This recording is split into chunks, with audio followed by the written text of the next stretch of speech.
Sir এটা কি লিখলেন?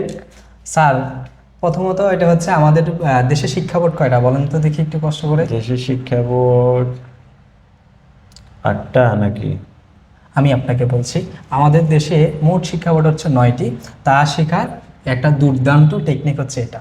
বলে কিভাবে আপনাকে আমি বোঝানোর চেষ্টা করছি, দেখেন সেটা হচ্ছে কি লিখছি বলেন তো দেখি। MRBD এর পাঠকালে জেএসসি পরীক্ষা হতো না। একটু এভাবে কষ্ট করে বলবেন, মিস্টার বিডি এর পাঠকালে জেএসসি পরীক্ষা হতো না। তো মিস্টারের এম মানে হচ্ছে ময়মনসিংহ।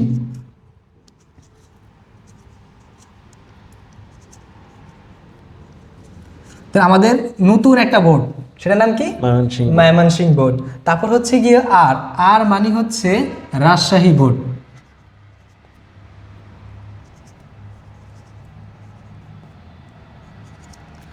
আর বিডি মানে হচ্ছে বরিশাল বোর্ড।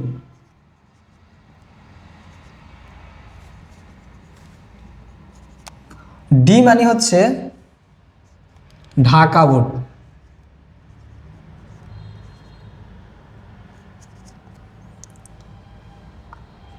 ডিতে 2টা, বুঝছেন স্যার? সেটা হচ্ছে ঢাকা বোর্ড আর এটা হচ্ছে দিনাজপুর বোর্ড।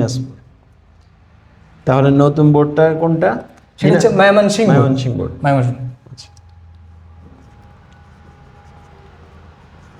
তাহলে আমরা শিখলাম মিস্টার বিডি এর পাঠকালে জেএসসি পরীক্ষা হতো না। তাহলে মিস্টারের এম মানে হচ্ছে ময়মনসিংহ বোর্ড আর আর মানে হচ্ছে রাজশাহী বোর্ড। তাহলে 1 2 3 আর ডি মানে হচ্ছে ঢাকা বোর্ড আর হচ্ছে দিনাজপুর বোর্ড। আর তাহলে আমরা শিখলাম এখানে কয়টা হলো স্যার? সেটা হলো 5টা হলো।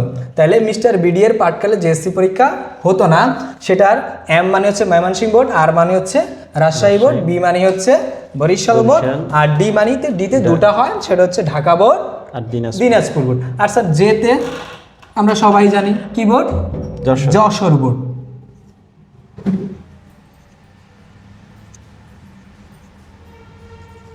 আর এসতে সেটা হচ্ছে কি? সিলেট বোর্ড। বি তো 2টা, সিতে সেটা হচ্ছে সিতে হচ্ছে 2টা, সেটা কি কি স্যার? চট্টগ্রাম। আমরা সবাই জানি কুমিল্লা বোর্ড আর হচ্ছে চট্টগ্রাম বোর্ড।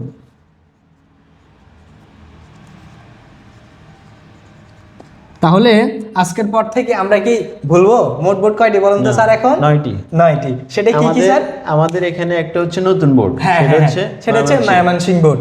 এছাড়া আমাদের আগে ছিল 8টি। তাহলে এখন হচ্ছে মোট 9টি। তাহলে এখন বাংলাদেশের শিক্ষা বোর্ড কয়টি আছে স্যার? 9টি আছে। সেটা কি কি?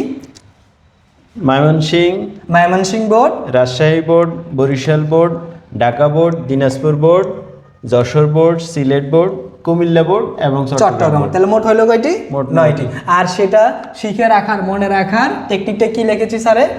মিস্টার বিডি এর পাঠকালে জেএসসি পরীক্ষা হতো না। এখন কি আর আপনি ভুলবেন? তাহলে এক লাইনে আমরা এগুলা সবগুলো তাহলে আমরা এখন থেকে এই শিক্ষা বোর্ড যে মোট 9টি, সেটা আমরা একটা টপিক বা একটা কৌশল মনে রাখলেই আমরা মুখস্থ রাখতে পারতে পারি বা মুখস্থ থেকে যাবে। তাহলে আমিও আশা করতেছি আমার স্টুডেন্টরা যারা এই টপিকটা বা এই টেকনিকটা দেখার ফলে তারা আর কখনো ভুলবে না, এই বোর্ড সম্পর্কিত দ্বিধাদ্বন্দ্ব আপনার মতো থাকবে না। এটা আশা করা যায় স্যার? আশা করা যায়। ঠিক আছে, ওকে, ধন্যবাদ। আসসালামু আলাইকুম।